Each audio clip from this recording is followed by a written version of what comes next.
అందరికీ నమస్తే అండి. Welcome to law saves channel. Eviction suit అంటే ఏంటో తెలుసుకుందాం. ఎవిక్షన్ సూట్ అంటే ఏంటి? దాని అర్థము, అది ఎందుకు ఫైల్ చేస్తారు? ఎవరు ఫైల్ చేస్తారు? అసలు ఎటువంటి విషయాల్లో ఫైల్ చేస్తారనే విషయాలు తెలుసుకుందాం. Let's move to the video. Eviction suit అనేది సహజంగా మనం ఏదైనా ఒక ఇల్లు కానీ రెంట్కి ఇచ్చినప్పుడు, ఒక ప్రెమిసెస్‌ని రెంట్కి ఇచ్చినప్పుడు, లీజ్‌కి ఇచ్చినప్పుడు, ఒక ఫ్లాట్‌ని ఇచ్చినప్పుడు వాళ్ళు అద్దె సరిగా ఇయ్యకపోవటం, యాంటీ సోషల్ యాక్టివిటీస్ చేయటం ఇలాంటివి జరిగినప్పుడు మనం ఎవిక్షన్ సూట్ కోర్టులో ఫైల్ చేస్తాం. సమస్య ఉత్పన్నమైనప్పుడు. ఆ సమస్యలు ఏంటో ఇప్పుడు చూద్దాం. మనం ఒకరికి ఇల్లు అద్దెకిచ్చాం. వారు సరిగా అద్దె ఇవ్వడం లేదు. పైగా ఇంట్లో మనం చెప్పిన అగ్రిమెంట్‌లో, రెంటల్ అగ్రిమెంట్‌లో చెప్పిన దానికన్నా ఎక్కువ మంది ఉండటం, ఇల్లుని శుభ్రంగా ఉంచకపోవడం, యాంటీ సోషల్ యాక్టివిటీస్ చేస్తున్నారు. అప్పుడు మనం ఖాళీ చేయించాలంటే చాలా ప్రాబ్లం అవుతుంది. అటువంటి సందర్భాల్లో రెంటల్ అగ్రిమెంట్ యాక్ట్‌ని అనుసరించి ఎవిక్షన్ సూట్ కోర్టులో ఫైల్ చేస్తాం వాళ్ళని ఖాళీ చేయించడానికి. ఇది ఒక సమస్య.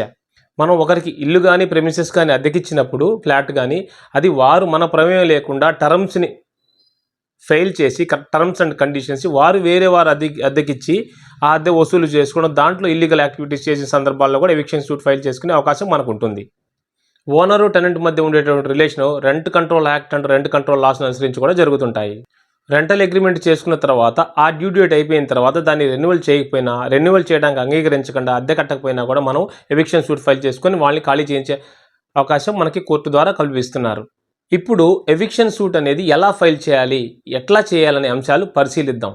ఎవిక్షన్ సూట్ ఫైల్ చేసేటప్పుడు ముందుగా వారికి ఒక లీగల్ నోటీస్ పంపించి, రెంటల్ అగ్రిమెంట్ దాన్ని జతపరిచి, వివరాలన్నీ క్లియర్గా రాసి ఏ కారణాలతో మేము నోటీస్ పంపిస్తున్నామనే అంశాలు తెలిపి వారికి పంపించాలి. పంపించిన తర్వాత ఒక్కొక్క స్టేట్ను అనుసరించి డ్యూ డేట్ ఉంది. వాళ్ళు 15-30 రోజుల్లో ఒక రిప్లై ఇవ్వకపోతే కోర్టు వారిని ఆశ్రయించి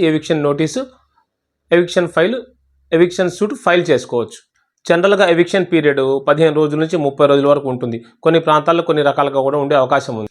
నోటీస్ ఇచ్చేటప్పుడు అది రెసిడెన్షియల్ పర్పస్గా ఇచ్చామా, బిజినెస్ పర్పస్కి ఇచ్చామా, ఎటువంటి పర్పస్కి ఇచ్చామా అనే అంశాలు పరిశీలించి నోటీస్ పంపించవలసి ఉంటుంది.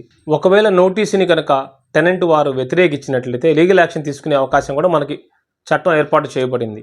జనరల్గా ఎవిక్షన్ సూట్ ఫైల్ చేసిన తర్వాత 1 నుండి 3 నెలలు 1 to 3 months లోపు అది పూర్తవుతుంది. నోటీస్ పంపించిన తర్వాత వారు రిప్లై ఇచ్చుకున్న తర్వాత వెకేట్ చేయడానికి కోర్టు వారు 1 week టైం ఇస్తారు. అప్పట్లోగా చేయకపోతే, వాళ్ళు వెకేట్ చేయకపోతే తగు కారణాలు పరిశీలించి కోర్టు వారు తీసుకునే నిర్ణయాల మీద ఆధారపడి వాళ్ళకి పనిష్మెంట్స్ కానీ లేకపోతే ప్రాపర్టీ హ్యాండ్ ఓవర్ చేసే పరిస్థితులు ఉంటాయి. కాబట్టి ఈ రెంటల్ అగ్రిమెంట్స్ అనేవి రాసుకునేటప్పుడు తప్పనిసరిగా అన్ని అంశాలు పరిశీలించుకోవాలి. ఎవరికి ఇస్తున్నామో కూడా పరిశీలించుకోవాలి.